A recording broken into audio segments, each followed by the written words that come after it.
Okay, so we are very happy to host today Ehud Kalai from Northwestern University. So Ehud did numerous contributions to game theory, to all areas in game theory, coalitional games, bargaining, repeated games, learning, name it, Ehud is there.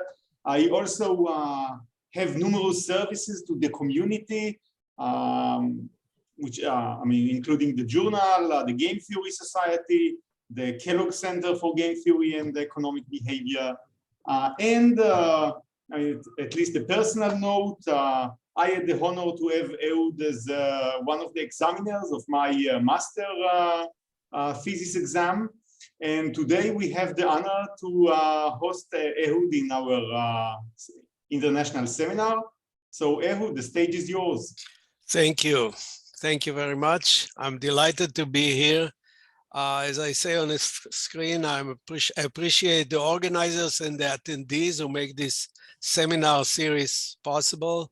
It's a wonderful seminar series. It really sort of, one benefit from the COVID catastrophe is that we found a new avenue that we can talk all over, to people across all over the world. It's just wonderful. I also listed at the bottom two papers, paper available. This is the paper I'm going to present today. And below it, I posted a way to find the second older paper. This is the paper I presented here in May 2020, 2 years ago. And it, in some senses, lead to the current paper. Let me explain why and how it came about. So as editor of a journal, I saw a tendency to have more and more papers criticizing Nash equilibrium, saying it's invaluable, it's not valid. This kind of became a fashion for a while.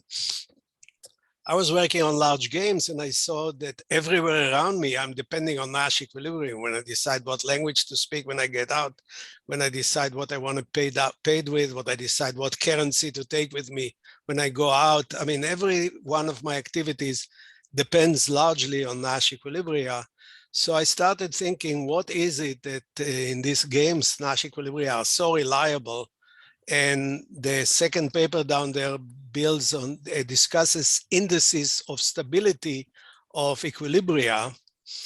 So this indices, I presented it here 2 years ago, and some of you have been there. Let me remind you, the discussion was, these are the indices. I didn't have a theoretical justification for them.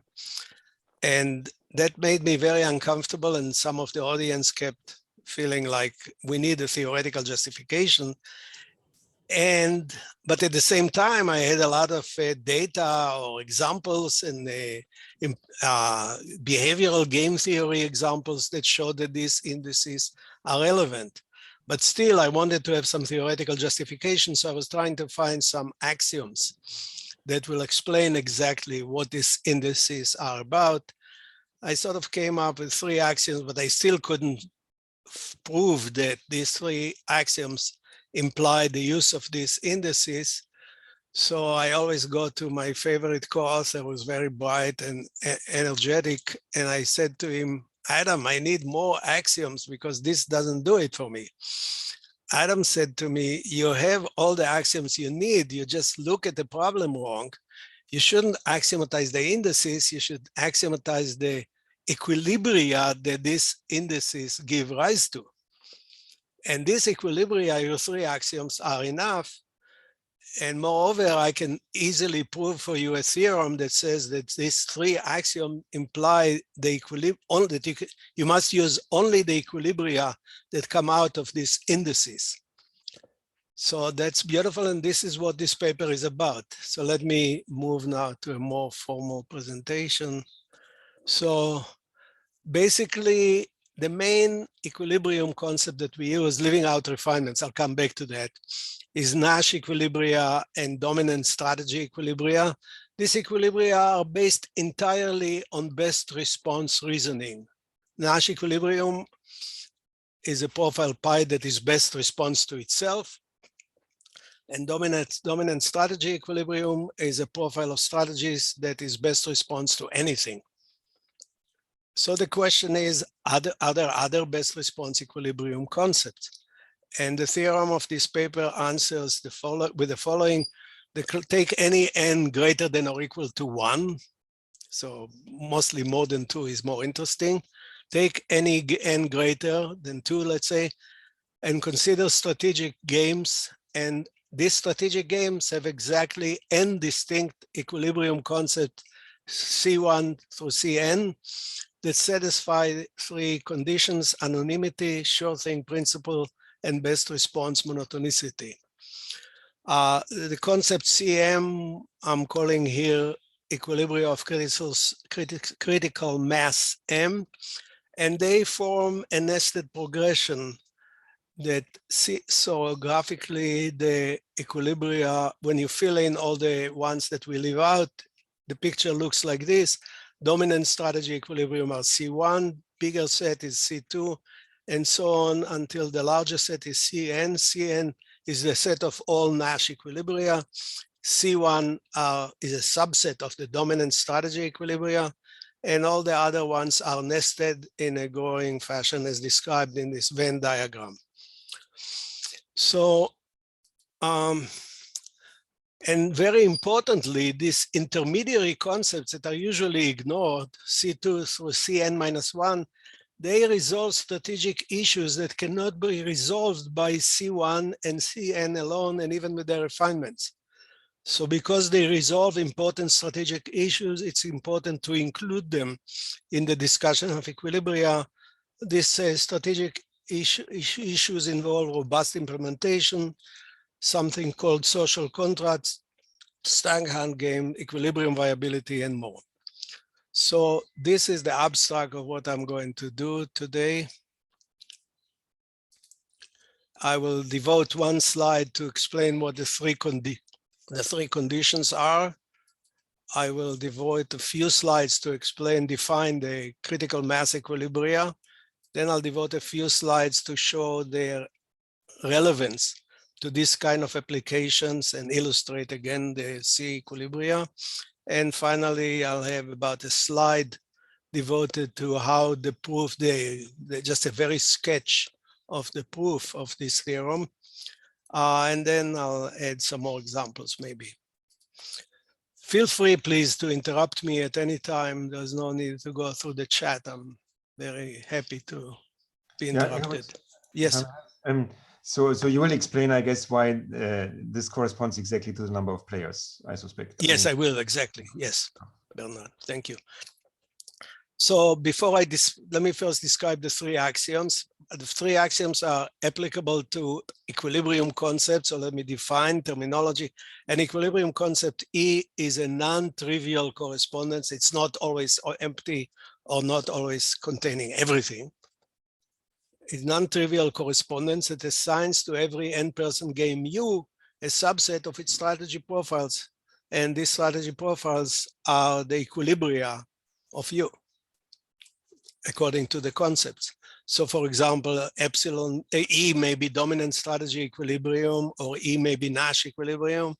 And if E is a dominant strategy equilibrium, we may, for example, say that defect is a member of the dominant strategy equilibrium of the prisoner's dilemma, or the defect is a dominant strategy equilibrium of prisoner's dilemma. If we talk about one equilibrium, I may stop naming the dominant strategy and just say it's an equilibrium, if it's clear from the context what we mean. So here are the 3 axioms that I'm going to use. One axiom is anonymity. An equilibrium is now these are written very briefly, so I'm happy to take questions rather than write slides and slides of elaboration. An equilibrium is invariant to renaming players. If I change the game and I call player 2 player 1 and player 1 player 2 and change all the utilities accordingly and change all the profiles accordingly, then what was pied in the renamed version will be still an equilibrium. If pi was an equilibrium, pi in the renamed version will remain an equilibrium. Whether it is an equilibrium or not doesn't depend on how you name what you call the players. Similarly, relabeling strategy. If a strategy is A or B. If you change the A strategy and call it B, and if you change strategy B to strategy A, that should not change the equilibrium as long as you change all the relevant parts of the game that depends on the labeling of the strategy. And also, we want to allow for replicating individual strategies. If I have a strategy pi, it's an equilibrium, and I take any strategy in the game, pi or otherwise, and rewrite it with a different name and give it all the same meanings exactly, payoff-wise and otherwise, that should not change this, what was equilibrium to be non-equilibrium and vice versa.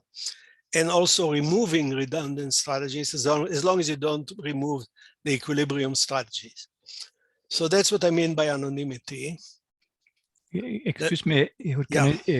Sure. Redundant strategies, are these all strategies that are not used in the equilibrium or some other class? What are you called redundant? So you have a payoff table.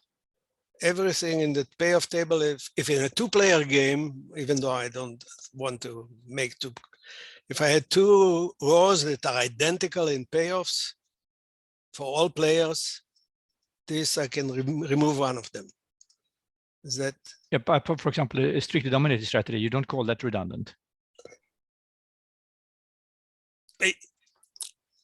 If I have two, but I cannot have two strictly dominant strategies. No, I said stromidated. I mean, I just wanted to know the definition of redundant, because there are many definitions in game theory.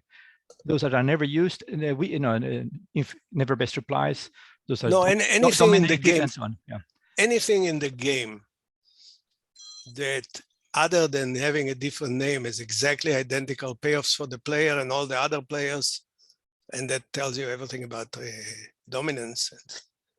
Anything in the game which is identical to another strategy except for name, I will call redundant. Is that still reduce normal form then?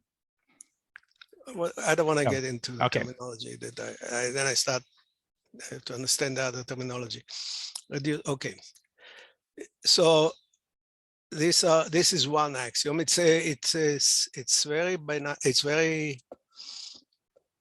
Seems very agreeable, but it's very powerful at the same time, because you can change games by renaming things. The sure thing principle, Dubi probably will have better questions about it, but I mean it in a very simple-minded way. If the same profile of strategies pi is an equilibrium in two games, with the same set of strategies, then pi is an equilibrium of any random game. If we don't know whether we play U or U prime, if I take the convex average, the lambda U plus 1 minus lambda U prime for any lambda between 0 and 1, then pi would still be an equilibrium. If we don't know whether it's the game U or the game U prime that's being played, and pi is an equilibrium in both, then if I don't know what's being played, I and all the players will be willing to play pi, because whatever is the game, they know that if everybody plays pi, everybody is best responding to the others. So these are three axioms that you know for Nash and dominant strategy equilibrium, and we are going to adapt them to the general setting. So what happens if you change the name of the strategy in one of the games? Then it doesn't require anything, or what? Yeah, then it's just the same, any mixture of the two. I'm sorry, David. Yes, so you have two games, U and U prime, and there is a common strategy pi to both. Now, now by axiom 1, you are allowed to change the names. So change the name of in U prime, change it to pi prime. Yes. Then there is no common strategy. It looks like it depends on the name. It's very strongly depends on the name in axiom 2. Yeah, it depends on the name, which makes it more limited. Yeah, but names don't matter. So what is the meaning? So it doesn't require anything, because you change the name in one of the games and there is no longer something which is common to both names, and it doesn't require anything. It's very limited, but it looks like it's strange, because when by player, axiom 1 says the name don't matter, axiom 2 says only the name matters. Because there is nothing common to U and U prime. It's the same set. What does it mean, the same set? I mean, you can change the number. The same names of strategies in both games. Yeah, so it's strange that you put all the eggs in the names. Well, when Adam talks about the proof, you will see that it's essential. Yeah, okay. So maybe you can prove it with 2 axioms. I'd be surprised. No, on the contrary, I think the axiom 1 says get rid of names that simply don't matter. Axiom 2 says, okay, now we have 2 games with the same names, and all of a sudden everything depends on the name. When you say the same set, I don't think that's what Ehud is saying. I think he's just saying if you relabel the strategies, then the equilibria should undergo the same transformation. Yes. Yes. no, I mean, you cannot apply if the names are different. You cannot apply the Right, so this axiom is not applicable when the names are different. Exactly. Yes. Okay. Okay, let's go to 3. Sorry. Here is the axiom that has to do with best response reasoning. And I don't know, I was going to call this between Nash and von Neumann. By the way, I asked a bunch of senior people in game theory who should be credited for with the name dominant strategies.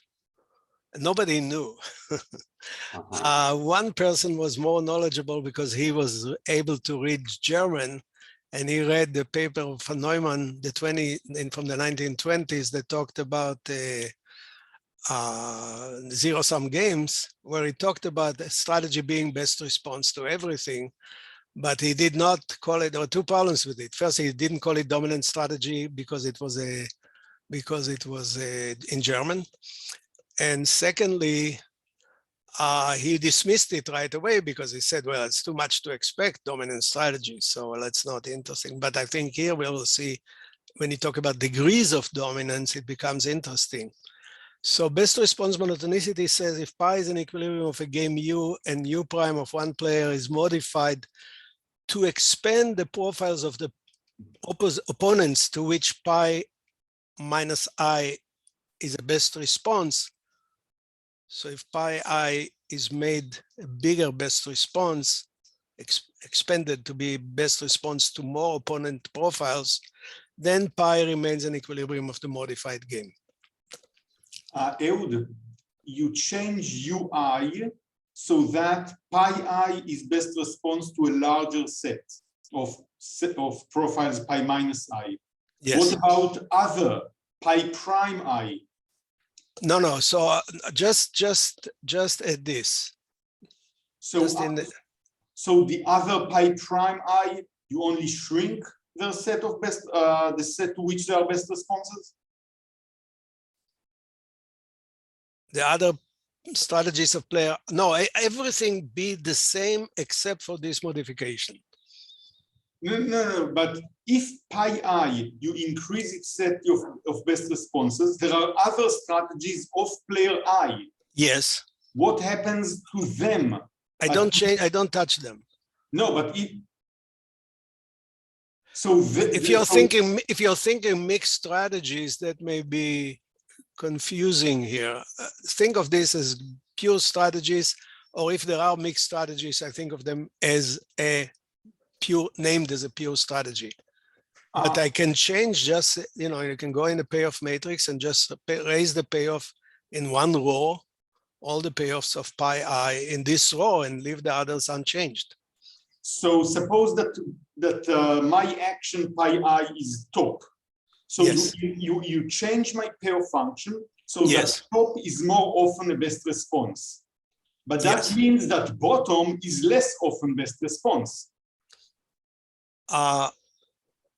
May I say something? Right. May I make a pedantic comment? This is Pierpaolo. That's correct. Who's Pierpaolo Battigalli. Hi. Oh, hi, Paolo. Pedantic comment. I don't know whether it helps clarifying, but when you say to expand the set of profiles pi minus I, you shouldn't use the same label pi that you were using for a particular equilibrium. So you start from an equilibrium pi, which is given. And then, pi minus I should be the strategies of others in this particular equilibrium. So I think you should use a different symbol in this sentence, when you say expand the set of profiles of others. Yes. To which pi I is the best response. Yeah. And I think this also answers what the previous question, because we are looking at a particular equilibrium. And so if top is the best response in that equilibrium, you increase the set of strategies of others that make it a best response. Bottom will be a best response to fewer strategies, but we are just looking at equilibrium where player I plays top. Yes. So Elon, in your language, I take the top row, and let's say I'm player one, I play the top row, and I increase my payoffs in the top row, nothing else. So then there are strategies of player two that were to which it was not a best, everything to which was a best response before, it is still a best response, and maybe some more. Then I just strengthened my incentive to play pi I. Yeah. Okay, but you do not change. Yeah. You never increase the set of for bottom. There are no new mixed action profiles of the other players. Bottom becomes the best response. Say it again. I'm sorry.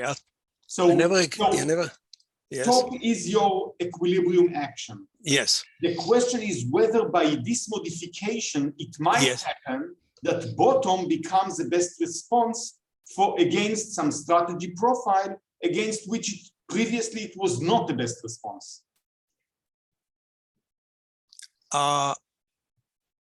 If I increase if you're looking at the chains of reactions, that's also what we don't do with Nash. If you say, well, we just look, is everything best response to everything? These are axioms that are satisfied by Nash, dominant strategy, and I want to extend them here. So I think Elon's question, so any kind of objection to this should be taken against Nash too. No objection. No. I think the clarification. Any concern, I should say. No. But I think the answer is yes. If you modify the game in weird ways and you change bottom and top's payoffs so that bottom also becomes a better response, that's fine. It's still, as long as top as long as pi is a better response, a best response to a larger set of strategies, it's still it fits the axiom, and so it must remain in equilibrium. And if I may suggest a terminology here, there is a word, the pre-image under the best reply correspondence has a term. It's called stability sets, right? Harsanyi and Zelton in 1988. Yeah, so you look at the stability set. So these are, if you expand the stability set, that you could say it that way without referring to any pi minus I or anything. Yeah. Except that I agree, and I'll look into it. Except that this is so simple to state that going to other terminology, I don't know that it gains much, but we should look at it in the paper. Yes. But if I may ask another question, one of the problems is, suppose I play top and I get and the other person plays left, and it's 1-0-0 in the entire row. That means, that means you can put the bottom row all 1-0-0 for who? I'm sorry. Okay, so you're player one, row player. Yes. Play top. The other person plays left, and your top payoffs are 1-0-0-0-0. Okay. My top row playoffs are 1-0-0. Yes. Now you are saying I can make the bottom row entire equal to all ones, and it's still fine. Because whatever the other player plays. No, then player one would be better off switching to bottom. But that's what maybe this terminology is important. That's why the PI is not just the PI from the equilibrium. It's for any PI, right? The P minus Y. Just for the pi. The pi and on left top, it stays the best response to the left column. But it's not a best response to the right column now. The set. But that's why the definition is so critical. That's the pi minus I is not just the one in the equilibrium, but in any other profile. Yeah, that's the okay. definition. That's why. That was exactly what Piero said. This is problematic here. Yeah. Okay. Good. Okay, let me, now that we are cleared about the axioms, yeah. Just one more question. No, because we are halfway through the talk. So let's clarify now the equilibrium concepts. So an equilibrium, E satisfies the three axioms. That's the theorem, even and only if it's one of these, C1 through Cn. So I want to explain now what C1 through Cn are, okay? By the way, I mean, these are all slides. I'm giving the most reduced wordy version of what's formally in the paper. So I don't want to get too much into discussion here of definitions. It's not, these are not formal definitions, okay?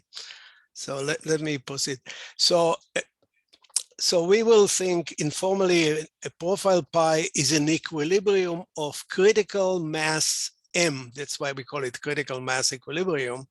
If the play of pi by any M players is incentive compatible, no matter what the remaining N minus M players play. This is totally informal. I'll make it even a little more formal next slide. And the critical mass equilibrium M of a game U are the profiles pi with critical mass M in the game U. Let me give you an example. So that's where I was telling I'm going to 3000 BC. So the Babel Tower game, each of, let's say there are 4 people living in the Babel Tower for the sake of illustration. And each of the 4 players has to choose one of many possible languages. And the payoff to a player is the number of opponents his or her choice matches. The same language. Here is a profile of choices in this game. I'm not very carefully defining the game. The profile is everybody chooses E. Everybody chooses E. It's a profile. It's not in C1 because C1 is just the dominant strategies. It's not in C2 because EE is not incentive compatible if the 2 opponents chose F. If I'm the second player and the 2 opponents and me and the first player and me choose E and the 2 opponents choose F, I'm better off switching to F. So it's not incentive compatible given what the opponents do. However, it is in C3 of the Babel Tower game, because if any 3 players chose E, then it doesn't matter what the 4th player chooses. It's best for each one of these 3 to stay with E. So it is uniformly incentive compatible for 3 players, or incentive compatible no matter what the 4th chose. And whenever it's incentive for 3, as I will show you in a moment, it must be also incentive compatible for 4. So it's in pi 4. So in this game, where I need a majority of matchers, matching as many as I can, the critical mass of everybody choosing the same is 3. So it's an intermediary number. It's stronger than Nash because it's also in C3, but it's not a dominant strategy equilibrium, right? So, and it's has definite properties like this. So let me be slightly more formal. Again, the precise definitions are in the paper. I just want to give you an idea of what this is about. Pi is uniformly M incentive compatible, I'll abbreviate it by MIC. If at any profile theta, different profile, in which M players play pi, some M players play pi, pi is the best response to this theta for each of these M pi players. So if everybody's speaking English, everybody can choose a language, and there are only 3 of us, if Dubi and I decided we're going to speak English, then it's his best reply for each of us to speak English, no matter what the 3rd person does. So where the critical mass is 2. It's 2 incentive compatible. And the critical mass equilibrium are all the M critical mass equilibrium are all the M incentive compatible profiles of the game. So you can see easily that one nice thing is that pi may serve as a Nash equilibrium for any M players with disregard as to what the others play. And Nash equilibrium is n incentive compatible, exactly by the definition. And dominant strategy equilibrium is one incentive compatible. One incentive compatible means that if I play the strategy that pi, then no matter what the other n-1 do, it is incentive compatible for me to do so. So dominant strategy is one incentive compatible, Nash equilibrium is n incentive compatible, but there are many in between, like the one I just discussed. And there is a monotonicity that somebody started maybe alluding to. If something is m incentive compatible, it's m+1 incentive compatible. And this has to do with the uniformity that I described, and that's important here. So the uniformity gives me also monotonicity of the equilibrium concepts, and therefore Cm is a subset of Cm+1. And they are nested, as we described, starting from dominant strategy all the way to Nash equilibrium. And you can think of it also as conditional dominance. If I'm playing player I, and m-1 of my opponent played their pi strategies. So I'm using a slang here. When I say m-1 pi players, I mean that m-1 players each play their pi strategy. If I have m-1 opponent to play their pi strategies, then for me to play pi becomes a dominant strategy. So if there is a number of players less than one who play the critical mass, number of players critical mass minus y who play the pi strategy, it becomes dominant for everybody else. And I'll show you an example in a moment. Uniformity refers to the word at any profile theta, right? That's the uniformity? It's a uniformity square. It refers to what you said. And it also refers to any m players. Any m players. And regardless of what the opponents play. I see. So it's very strong uniformity. Cube, yeah. Uniformity cube. Cube. And the critic, okay. So equivalently, you can think, and Adam and I had some discussion about how to define it.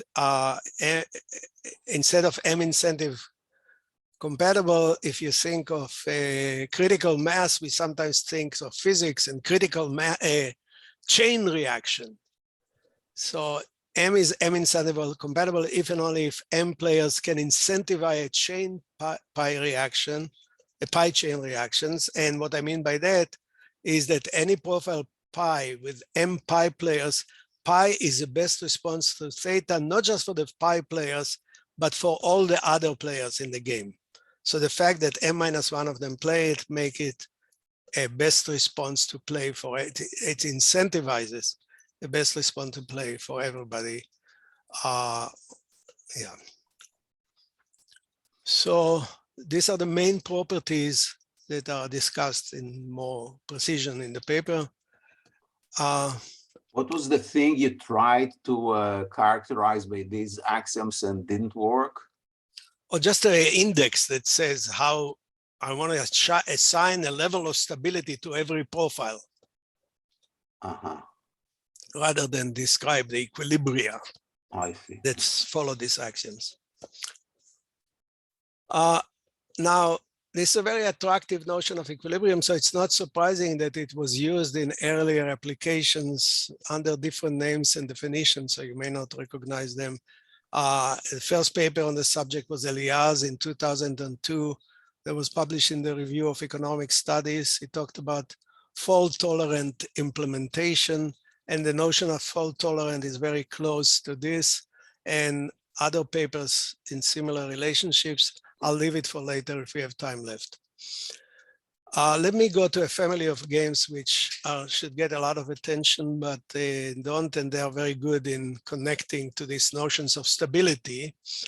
So I'm going to look at n-person stag hunt games, and I used to dismiss it because I was only shown a stag hunt example in the case of two players, which is very uninteresting to me. It was very uninteresting. But when you look at n players game, you realize that it's a very sophisticated version of a prisoner's dilemma, more sophisticated. Another nice thing is I didn't know that, so let me start with the second bullet point. When I gave the talk here in 2 years ago, I invented them and I called them participation games. And they were very natural. Then when I came back home and talked to people who were more educated than me, and I told them about participation games, how amazing they are, they said, well, of course, these are stag hunt games. So I went and read about stag hunt games, and it goes back to the philosopher Jean-Jacques Rousseau, who introduced it in the 1700s. And it was studied further by David Hume, and philosophers up to the present are interested in that. So why? For philosophers, as you'll see in a moment, it's an illustration of strategic concerns that may hinder social progress. So there is real economic, philosophical, social interest in it. For game theorists, there are very natural way to illustrate critical mass stability levels. And for Adam and me, these are building blocks in the proof of the main theorem. So let me give you a very simple version of stag hunt game. Stag hunt games basically are games where the more people play it, the better off the people who play it are. And there is a critical mass sometimes that needs to be met. Let me give you a very simple version. There are more interesting versions than this. So what I called participation game at the time, I'll switch between the two terminologies. So players will have two choices. I'll call them pi and sigma. So pi may stand for participate or hunt in a stag hunt game, and sigma means play it safe. So if a player chooses sigma, his payoff is 0. But if a player chooses 1, his payoff, pi, his payoff is 1 if the number of pi choosers, I don't know, did I say there is a threshold, exceed the given threshold T for this game. If the number of pi choosers falls short of meeting the threshold, then the payoff of everybody who chooses pi is -1. So it's risky in that sense because you have to count on enough people doing it. And the story with the hunt is such a story, depending on the size of a hunt, how many players are needed to hunt it. And if you go and hunt it, the hunt, you're wasting, and not enough people show up, you're wasting your time. You may just well play it safe, stay at home and get 0 and don't lose any energy or anything on hunting a stag with imaginary partners. It's also known as the social contract because this is a very important question, because any activity that requires participation from a sufficient number of players is very attractive because everybody will get a 1 instead of a 0. So you would like to organize it so that people will do it. But as I say, it's risky. It's easy to see that everybody participating is a Nash equilibrium for any threshold T between 1 and n, because if everybody hunt, you're going to meet the threshold no matter. So Nash equilibrium doesn't make any distinction. That depends on the threshold. The social contract, though, you want people to play. So I'll call everybody who participate, I'll call it the social contract. And you can see that the critical mass here is T. If the threshold is T, the critical mass is exactly T, because you need T hunters to succeed.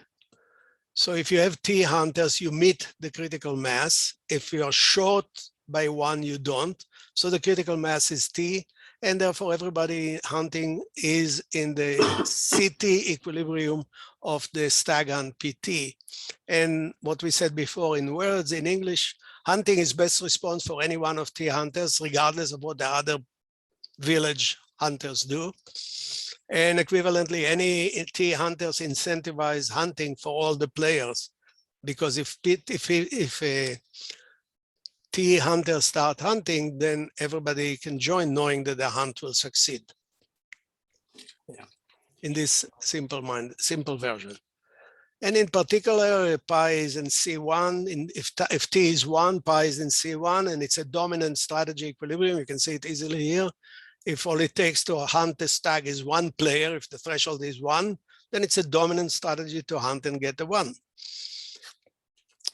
For 2, it's what we call nearly dominant strategy equilibrium. Why is that? All I need here is the participation of one hunter to make participation a dominant strategy for everybody else. So my decision whether to go and hunt or not, let's say there are 100 hunters in the village, depends on whether one of the hundreds will go and hunt.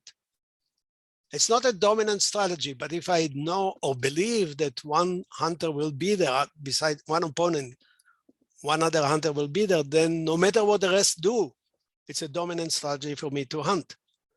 So I call this nearly dominant. It's not dominant. It doesn't fit into von Neumann's that it should be the best response to everything, but it's best response to almost everything. All I need is one guy to go and hunt, even knowing now that others will follow.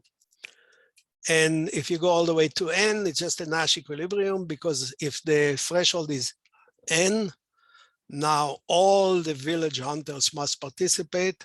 So pi star is in Cn of Pn, but moreover, if we knew that pi star is in Cn, but not in Cn minus 1, that makes it a very weak Nash equilibrium. Why? Because if it's not in Cn minus 1, it means that if anybody is missing from the hunt, then I would lose by hunting. So playing, if the threshold is all n hunters, it's a Nash equilibrium. If they all show up, I want to show up. But if I have a slight concern that somebody may not, then I have serious reservations about whether I want to hunt or not. So I will refer to this as flimsy Nash equilibrium. I'll make it more visual in a moment. So let me change to a game that many of us may be more familiar with. Instead of hunt, could do be yes. Yeah, it's very teasing to think here in terms of the beliefs of the players. Yes. Yes. Do you relate it in any way to beliefs or to? I asked Ziv to do it, but he hasn't done it yet. Shame on him. Shame on him. Ziv. Ziv knows all this common knowledge stuff and all that. No, without common knowledge. Just, I mean, you can even think in terms of a mixed strategy. That's yeah. Mm-hmm. Anyhow, okay, I agree. I did not do what I was doing. Yeah, sorry. And another question I ask, yes. Isn't the exact same also the opposite, n minus t, then it's a threshold game for not participating, right? It's exactly the same story. Yes. Okay. Yes. Yeah. In this, if there are only two actions, yeah. Okay. Let me change the story and give you a more visual way of looking at the same. Instead of hunting for what is it? Stags. Instead of I never saw a stag in my life. I don't know what a stag is actually. So you call it the hunting of the snark because nobody knows. So when I go to Tel Aviv many years ago, I used to stay in this lovely boutique hotel, Atlas Boutique Hotel. Tel Aviv, it's a boutique. It's a small hotel. There are only 20 guests in the hotel. And the hotel has a manager who wants to make revisiting the hotel fun. So she has a party and she invites everybody in the hotel to a party at 6 p.m. in the lobby of the hotel. And every one of these guests have to decide, do I participate in the hotel party or do I not? So think of not participating as a risk, as a safe thing, but going to the hotel party is a risky thing. So I'm going to assume that not participating has payoff of 0, participating has payoff of plus or minus 1, which depends on the number of people who show up at the party.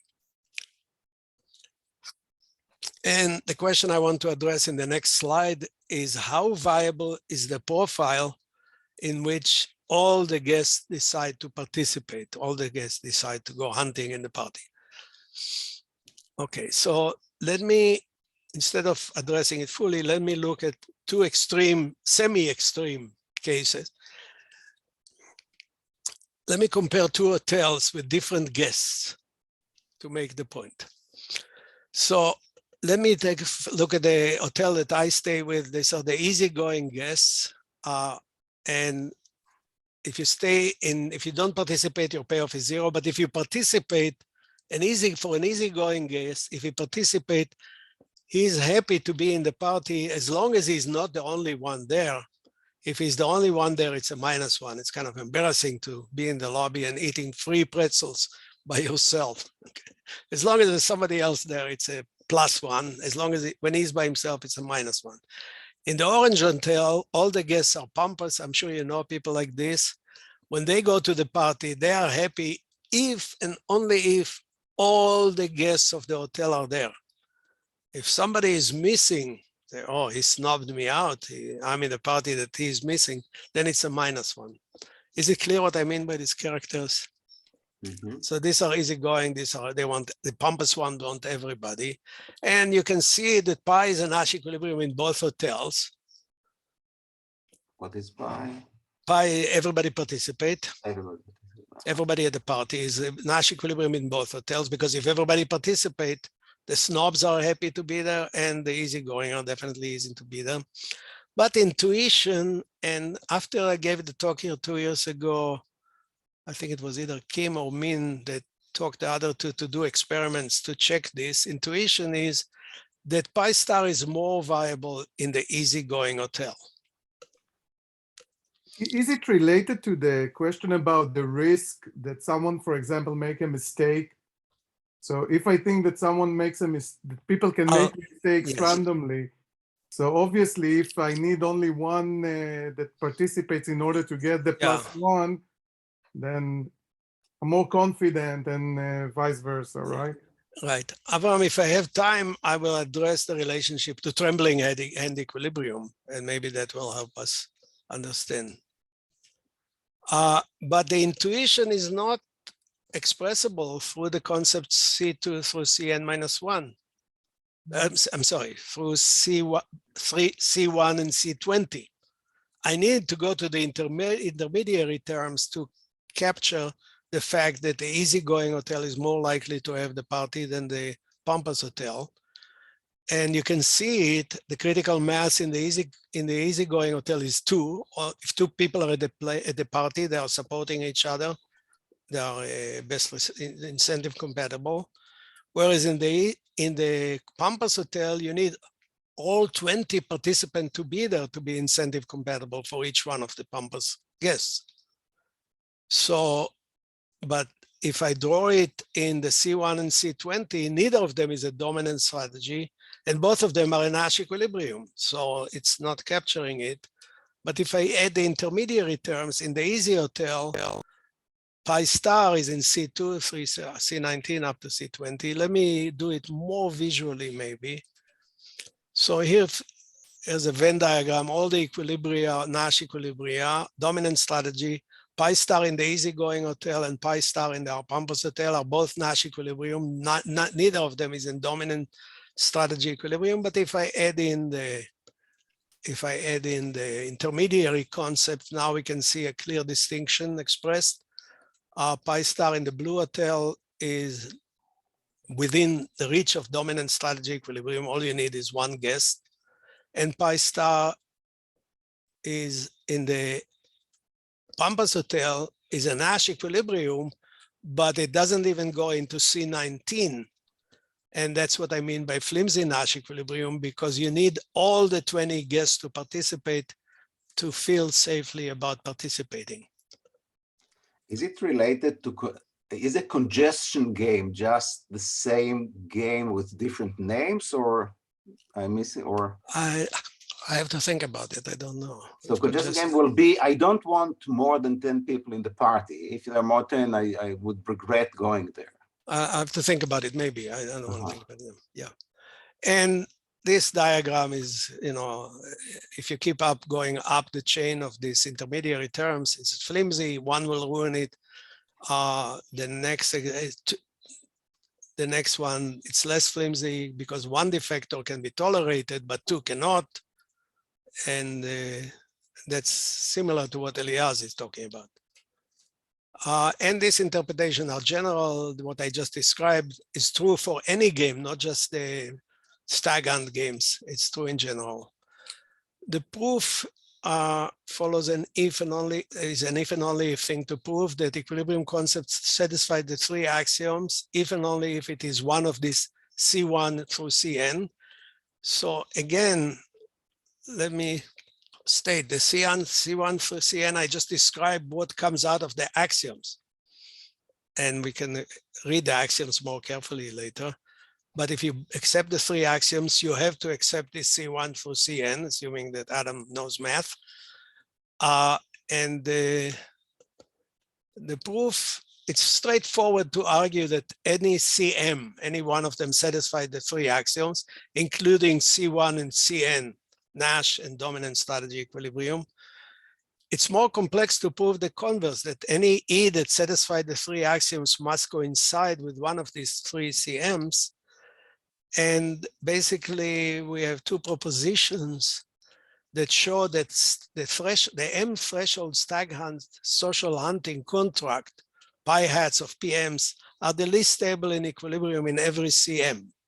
So first, it's relatively easy to show proposition 1, that if in any stag hunt game with threshold M, if the social hunting is an equilibrium, then for any game, any critical mass M equilibrium is in the equilibrium under discussion E. Oh, so here is the second axiom playing important role, right? Yeah, very much so, yes. Critical. I mean, and it's very immediate. From this part is very immediate. Okay. The second part is really difficult, and there where we use all 3 axioms. So intricate use of all 3 axioms to use a strong converse. It's enough that one CM equilibrium will be an equilibrium of E, then the stag hunt equilibrium threshold M will be there. So you can go down to it, to stag hole. And putting them together, you can show that E must equal to Cm for the maximal threshold M for which some equilibrium of some game, some C equilibrium of some game is an equilibrium of E. And you just use this to, it's fairly straight. The difficult part is the second proposition, that going down back to stag hunt games. Okay, let me make some final remarks and then I'll take any more questions. What is the difference between game theory refinements and critical mass equilibrium? And these are questions that were on my mind for a while. And let me share my philosophical view. The equilibrium refinement literature of game theory started with a similar motivation to the current player. What are good equilibrium, what are bad equilibrium, and so on. But it kind of died. Econometrica wouldn't take any more papers on this and things like that. It fragmented as it moved into different settings and used a variety of more advanced mathematics. This was, I think, my interpretation, contrary to game theoretic goal of offering a unified approach to describe behavior of players in broad classes of games. Anyhow, the refinement literature, which I was part of, I must say, died. The critical mass equilibria are important addition to the equilibrium vocabulary of game theory for 2 reasons. So I'm adding, again, I'm refining, I'm adding more equilibrium. Why? They present a more refined analysis of strategic interaction of games with more than 2 players that goes beyond the standard equilibrium concepts and their refinements. The examples I did with the flimsy equilibrium, that I forgot to say. The flimsy equilibrium is perfect, proper, strong a la Nash, coalition, strong a la Aumann, coalition proof a la Bezalel, Peleg, Bernheim, and Winston. The flimsy equilibrium that we looked at passes the major refinement tests, but it doesn't pass this flimsiness identification that we give it here. So the analysis that this equilibrium concept offer go beyond standard equilibrium concepts and their refinement. At the same time, they do not generate further fragmentations, since they stay in the simple best response framework of Neumann and Nash, I just look at whether things are best response or not and use that. I don't have trembles or things like that. One lesson to take from the theorem of the current paper is that if you have applications that require special refinements, they must rely on reasoning outside the simple best response. So for example, if you want to have a dictatorial equilibrium, you can talk about an equilibrium where one is a dictator. So pi is an equilibrium if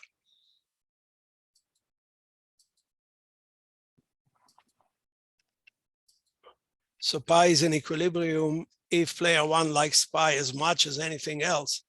That would be a dictatorial equilibrium, but that violates the anonymity, of course. Best response monotonicity is violated by epsilon Nash equilibrium, because if you read best response monotonicity carefully, best response monotonicity implies scale invariance, and scale invariance is violated by epsilon Nash equilibrium for any fixed epsilon. Zelton perfect equilibrium, that's something I'd like to share and see reactions, violates the sure thing principle. So we had discussion, let me show you an example and see. So let's look at this game. Player 2 is paid zero everywhere, so he is willing to do anything. But let's just look at the payoffs of player 1 as described in this table. So these are the payoffs to player 1, player 2 is 0 everywhere. I want to say that top middle is not trembling hand perfect a la Zelton. Any tremble to the left or to the right or both, any tremble away, actually, any tremble, it does not, any tremble makes player 1 wants to play down, not up. So top middle cannot be the limit of interior strategies that approach it, best response to interior strategies that approach it. So top middle in this game is not a perfect equilibrium.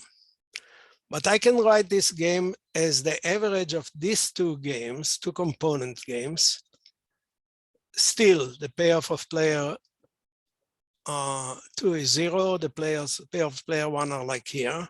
And you can check, for example, the top left is a half because it's the average of 1 and 0. Top middle is 1 because it's the average of 1 and 1. And so on, this game is the average of these two games everywhere. But here, top middle is an equilibrium in both of these games. If the game is on the left, top middle is an equilibrium because we may assume a la Zelton that the player 2 is more likely to tremble to the left than to the right, where top is more attractive. And if the game is to the right, we can assume, to satisfy Zelton, that player 2 is more likely to tremble to the right than to the left, where when he trembles to the right, top is an advantage. So in both of these games, playing top for player 1 is an equilibrium, perfect strategy. But if I don't know which of these games is played, and I take the game, the uncertain game, the average of the two, then top middle is no longer an equilibrium. Mm-hmm. I find it somewhat disturbing. I don't know if you agree or not. Yes, it is. And one explanation for me, maybe you can convince me otherwise, as a solution concept, perfect equilibrium depends on information not in the game description. Right, these trembles that I'm making up to justify it are made up outside. So here I made up the tremble for larger to the left and smaller to the right. And here I made the other one. But if I wanted to justify another equilibrium, bottom middle, I may switch the beliefs about the trembles the other way around. So with the game comes information that depends on, that is not included in the game.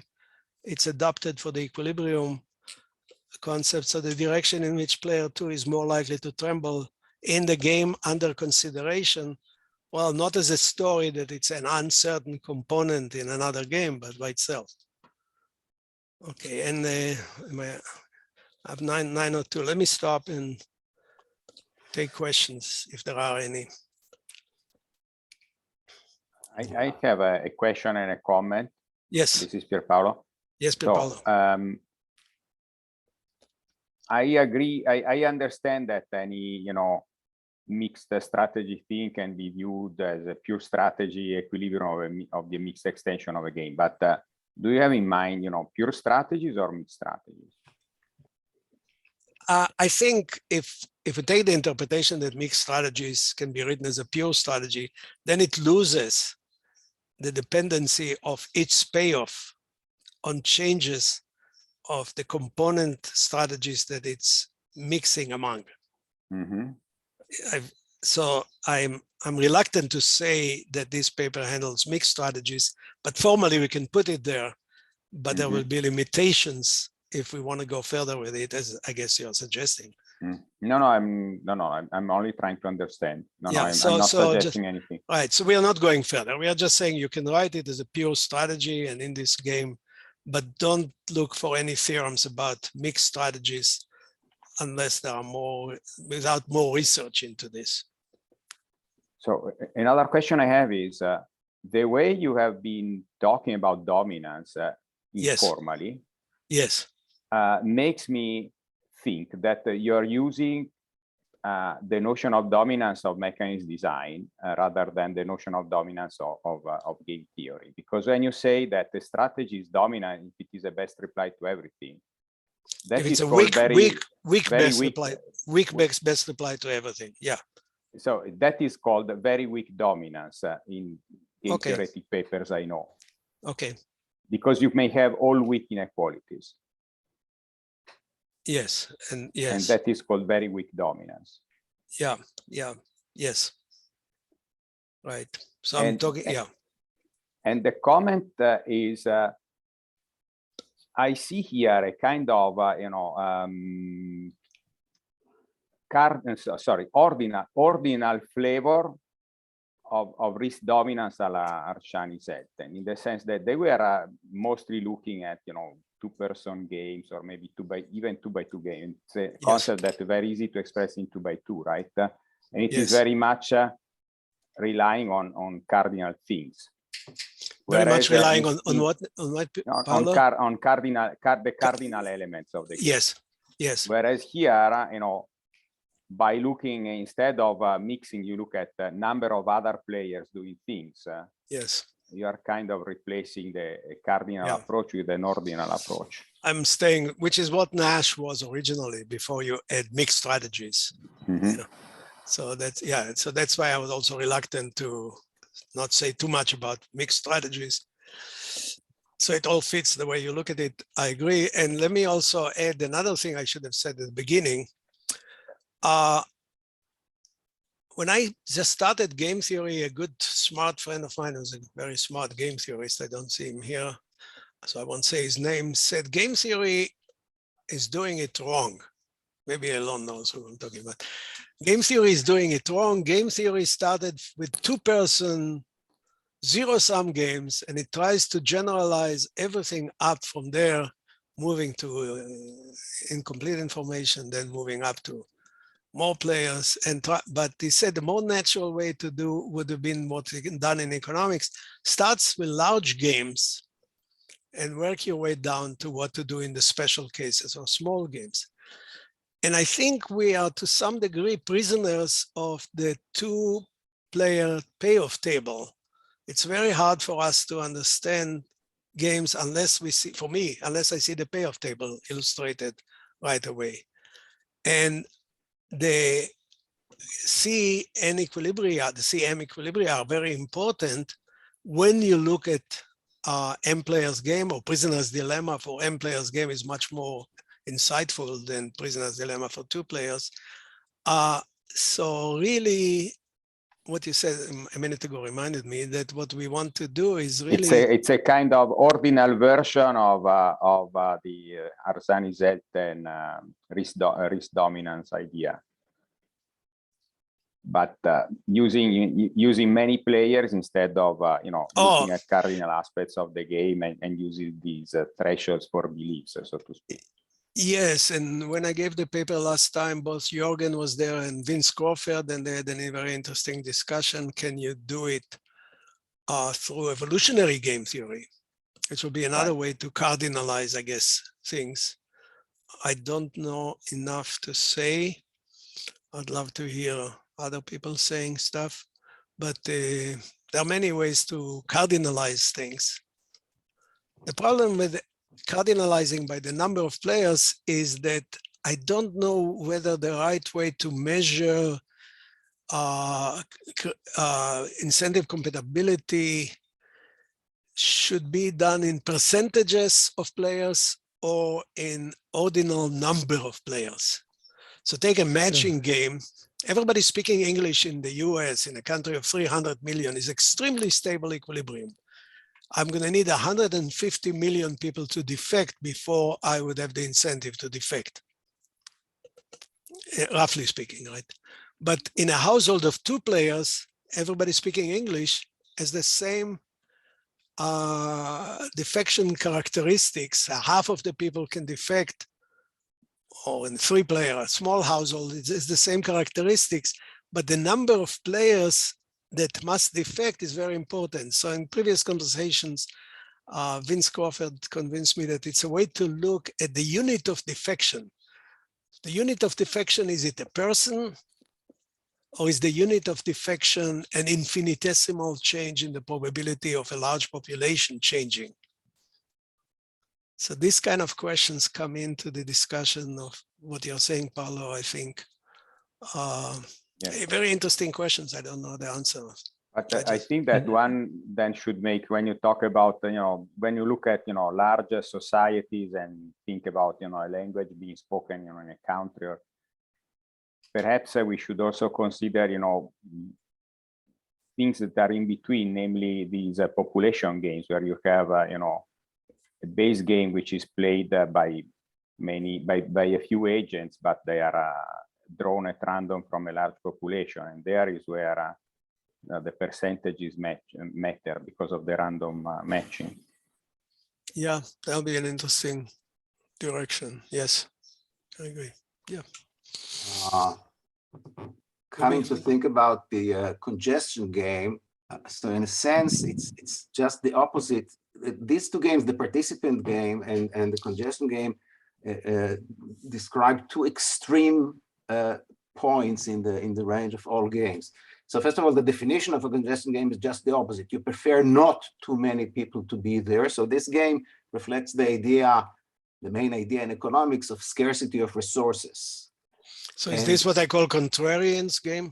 In terms, I don't know, but in terms of the result is really that while in participation, if you can have many equilibria or CN, here in the congestion game, you need to strike a very sharp balance between those who come and those who stay at home. So there is a unique equilibrium, which is neither, it's not in the, as opposed to the participation game where you have the 2 extreme are good. Here, it's not, I don't know.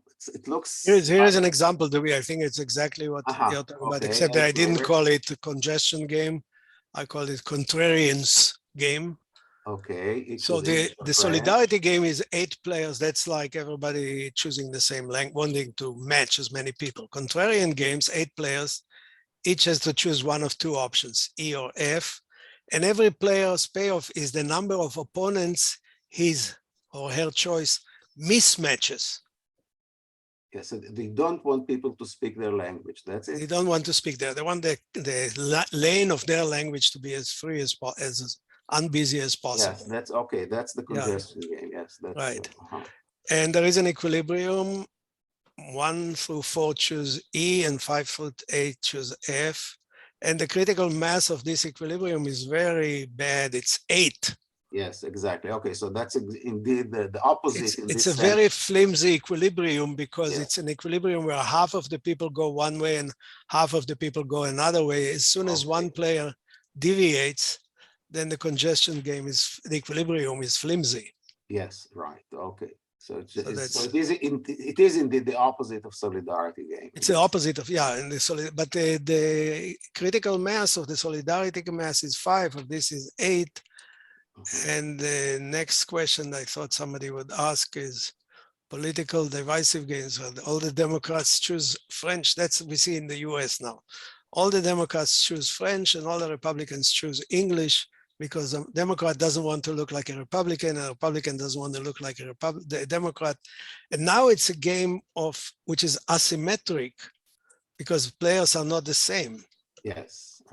Some are Democrats, some are Republicans, and it makes a difference because now the critical mass is 7, and that's a divisive equilibrium. So I'm glad that the divisive equilibrium is a bigger critical mass than a solidarity game, at least.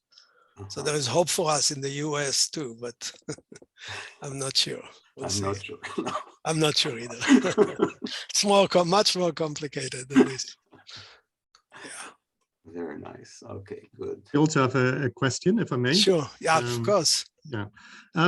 So you showed by means of an example that the perfect equilibrium violates the sure think principle.